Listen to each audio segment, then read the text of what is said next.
Kisah Salahuddin yang gak akan kamu temukan di sekolah. Kalau kamu dengar nama Salahuddin Al-Ayyubi, apa yang ada di kepala kamu? Panglima perang yang serius? Penakluk Yerusalem yang mukanya kaku di buku sejarah? Buang jauh-jauh bayangan itu. Gimana kalau gue bilang, strategi perang Salahuddin itu lebih mirip Baiwan di game MOBA? Atau cara dia mimpin itu kayak CEO startup yang super humble tapi ditakuti kompetitor?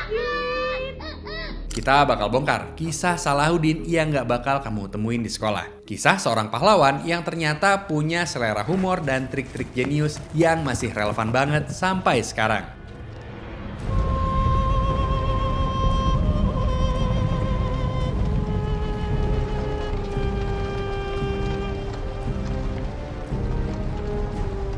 Dunia yang lagi kacau balau. Oke, sebelum kita kenalan sama jagoan kita siapin dulu panggungnya. Bayangin nih, dunia di abad ke-12. Kondisinya lebih ruwet dari kabel headset di dalam kantong. Di satu sisi, ada kekhalifahan Fatimiyah di Mesir yang lagi sekarat. Pemerintahannya lemah dan intrik politiknya udah kayak sinetron kejar tayang yang episodenya nggak kelar-kelar. Di sisi lain, ada kekuatan Eropa yang lagi gencar-gencarnya ngirim pasukan salib buat ngerebut Tanah Suci.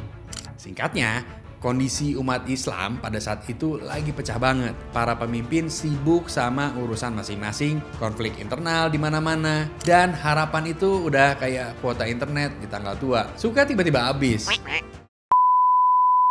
Pokoknya suasananya tegang, ricuh, dan semua orang butuh pahlawan. Tapi nggak ada yang nyangka kalau pahlawan yang ditunggu-tunggu itu bakal datang dari seorang pemuda Kurdi yang awalnya nggak begitu minat sama urusan perang. Si anak masjid yang calon panglima. Di tengah badai sejarah inilah, di sebuah benteng di kota Tikrit, Irak, lahirlah seorang anak laki-laki bernama Yusuf bin Ayyub pada tahun 1138. Ya, nama aslinya Yusuf. Salahuddin itu nama julukan yang artinya kebaikan iman.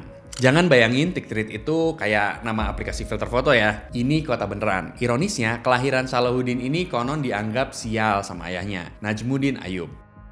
Karena pas banget dengan momen keluarganya harus pindah dari Tikrit. Tapi ada seorang yang bilang ke ayahnya, kamu gak akan pernah tahu, bisa jadi anakmu ini kelak jadi seorang raja yang namanya bersinar. Dan ya, benar aja. Tumbuh besar di lingkungan militer di mana ayah dan pamannya adalah komandan, Salahuddin muda justru lebih tertarik sama hal lain. Kalau anak-anak seumurannya sibuk main pedang-pedangan, dia lebih suka nongkrong di perpustakaan. Ya, ngulik teologi, sejarah, dan sastra. Dia lebih mirip anak masjid yang kalau ada lomba cerdas cermat pasti bawa pulang piala. Dan dia ini bukan cuma jagoan perang, tapi juga seorang cendekiawan yang dihormati. Dia adalah bukti nyata bahwa buat jadi pemimpin hebat lo nggak cuma butuh otot, tapi juga otak yang encer.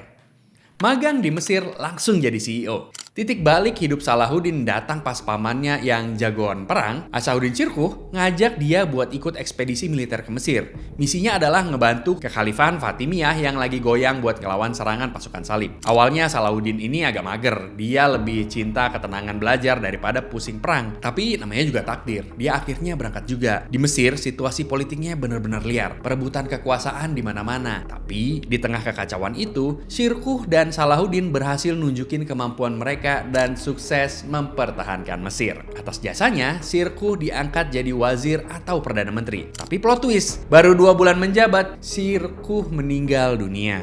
Dan tebak siapa yang ditunjuk buat gantiin? Ya, keponakannya yang tadinya ogah-ogahan ikut, Salahuddin Al-Ayyubi. Bayangin, umurnya baru 30-an, statusnya orang asing dari Suriah yang gak punya pendukung lokal. Tiba-tiba diangkat jadi pemimpin Mesir. Ini ibarat anak magang yang baru 2 bulan kerja lalu tahu-tahu dipanggil HRD dan diangkat jadi CEO. Semua orang kaget, banyak yang ngeremehin, tapi Salahuddin siap nunjukin kalau mereka semua salah.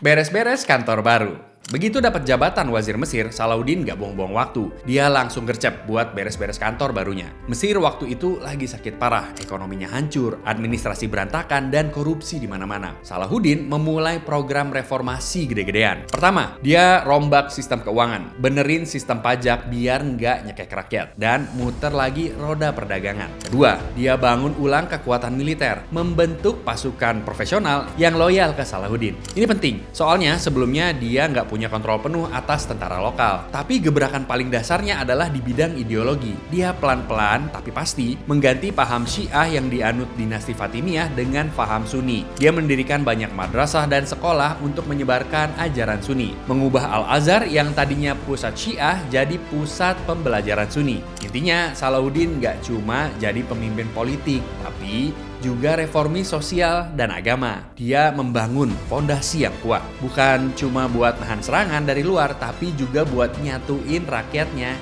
dari dalam. Kalau ada pejabat yang bandel di eranya, mungkin udah disuruh push up, keliling piramida sampai insaf.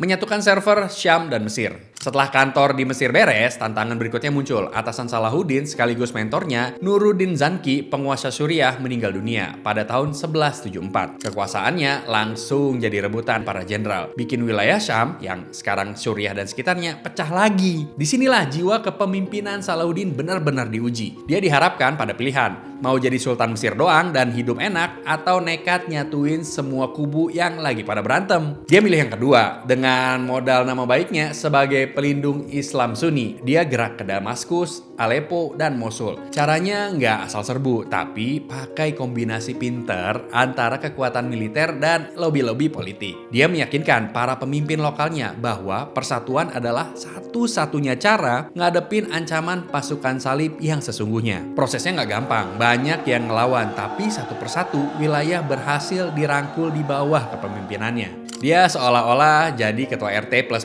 yang nggak cuma ngurusin satu komplek, tapi berhasil nyatuin beberapa kabupaten sekaligus, dari sebagian Irak sampai Yaman. Semua ada di bawah bendera dinasti Ayyubiyah yang dia dirikan. Kalau zaman itu ada aplikasi ojek online, layanannya pasti udah mencakup seluruh Timur Tengah dengan rating bintang 5. The main event, rebut Yerusalem. Setelah bertahun-tahun nyiapin segalanya, nyatuin umat, nguatin ekonomi, dan bangun militer, akhirnya tiba saatnya buat the main event. Misi utama yang jadi cita-cita Salahuddin dan seluruh umat Islam saat itu, membebaskan Yerusalem. Kota suci itu udah 88 tahun dikuasai kerajaan Yerusalem yang didirikan pasukan salib. Puncaknya terjadi pada 4 Juli 1187 di pertempuran Hattin. Dengan strategi jenius, Salahuddin berhasil mancing pasukan salib keluar dari benteng mereka ke area gersang tanpa sumber air. Pasukan salib yang kehausan dan kecapean jadi mangsa empuk. Kemenangan telak di Hattin ini menghancurin kekuatan utama militer kerajaan Yerusalem dan ngebuka jalan menuju kota suci. Pada 2 Oktober 1187, setelah pengepungan singkat, Yerusalem pun menyerah. Disinilah Salahuddin nunjukin levelnya yang beda banget. Bukannya balas dendam dan ngebanteng orang seperti yang terjadi waktu pasukan salib ngerebut kota itu puluhan tahun sebelumnya. Salahuddin justru menunjukkan kemurahan hatinya yang luar biasa. Gak ada pertumpahan darah. Penduduk Kristen dikasih pilihan buat nebus diri mereka dengan harga sangat murah atau pergi dengan aman. Bahkan dikisahkan Salahuddin sampai nangis ngelihat keluarga-keluarga yang terpisah dan ngebebasin banyak dari mereka secara gratis. Sikapnya ini bikin namanya dihormati, bahkan oleh musuh-musuhnya sekalipun. The Ultimate Crossover, episode Perang Salib ketiga. Jatuhnya Yerusalem bikin seluruh Eropa geger. Mereka pun ngeluncurin The Ultimate Crossover episode dalam sejarah Perang Salib ketiga. Kali ini nggak main-main, mereka ngirim raja-raja terkuatnya. Salah satunya Richard I dari Inggris, yang dijuluki The Lionheart atau si hati singa. Maka dimulailah rivalitas legendaris antara Salahuddin dan Richard. Ini bukan sekadar perang, tapi duel raksasa. Kayak nonton Liga Champion antara dua tim terbaik dunia. Mereka adu kuat di medan perang, seperti dalam pertempuran Arsuf. Tapi yang bikin kisah mereka legend itu adalah rasa saling hormat yang gila-gilaan antara keduanya. Ada banyak cerita keren tentang mereka. Salah satunya, satu ketika Richard jatuh sakit parah. Bukannya manfaatin situasi, Salahuddin malah ngirim dia buah-buahan segar, es buat nurunin demamnya, dan bahkan dokter pribadinya buat ngerawat sang musuh. Di pertempuran lain, waktu kuda Richard tumbang, Salahuddin ngelihat dia bertarung sambil jalan kaki. Terus,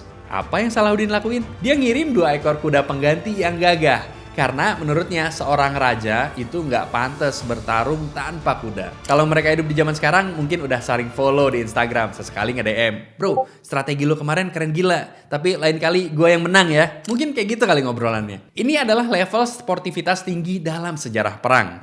Kisah tak terduga, sisi lain sang sultan. Nah, ini bagian paling serunya. Di balik citranya sebagai panglima perang dan sultan yang agung, Salahuddin adalah pribadi yang sangat sederhana dan punya sisi lain yang gak terduga. Dia adalah pemimpin anti flexing. Waktu dia wafat pada tahun 1139, orang-orang ngecek harta pribadinya. Dan mereka shock, harta yang ditinggalkannya cuma 1 koin emas dan sekitar 47 koin perak, seekor kuda, dan seperangkat baju perang. Itu aja. Semua kekayaannya yang lain udah habis dibagikan ke rakyatnya yang butuh. Gak ada tuh pamer saldo ATM. Apalagi bangun istana megah buat diri sendiri. Dia juga dikenal punya kesabaran tingkat dewa. Pernah ada seseorang pedagang tua yang nekat nerobos pengawalnya dan nuduh dia nyuri uang. Bukannya marah, Salahuddin dengan tenang dengerin. Nyuruh anak buahnya ngecek, dan setelah terbukti tuduhan itu salah, dia justru ngasih pedagang itu hadiah sebagai ganti karena udah bikin repot. Dia juga sangat toleran dan adil, bahkan ke musuhnya. Sikap inilah yang bikin dia nggak cuma ditakuti sebagai lawan, tapi juga dicintai dan dihormati sebagai seorang satria sejati. Jadi itulah sebagian kisah dari Salahuddin Al-Ayyubi yang mungkin nggak pernah lo baca di buku pelajaran. Tapi dia bukan sekedar penakluk haus darah, tapi ahli strategi yang sekelas sama pemain game yang pro. CEO yang membangun kembali negaranya dari nol, kesatria yang menghormati lawannya, dan seorang pemimpin yang hatinya buat rakyat. Kisah Salahuddin ngajarin kita kalau kepemimpinan sejati itu bukan soal kekuasaan, kekuatan, atau kekayaan, tapi soal keadilan, kebijaksanaan, dan empati. Pelajaran dari hidupnya tetap relevan sampai hari ini. Kalau lo mau jadi pahlawan di zaman sekarang, nggak perlu angkat pedang. Cukup angkat derajat orang-orang di sekitar lo dengan perbuatan baik dan keadilan.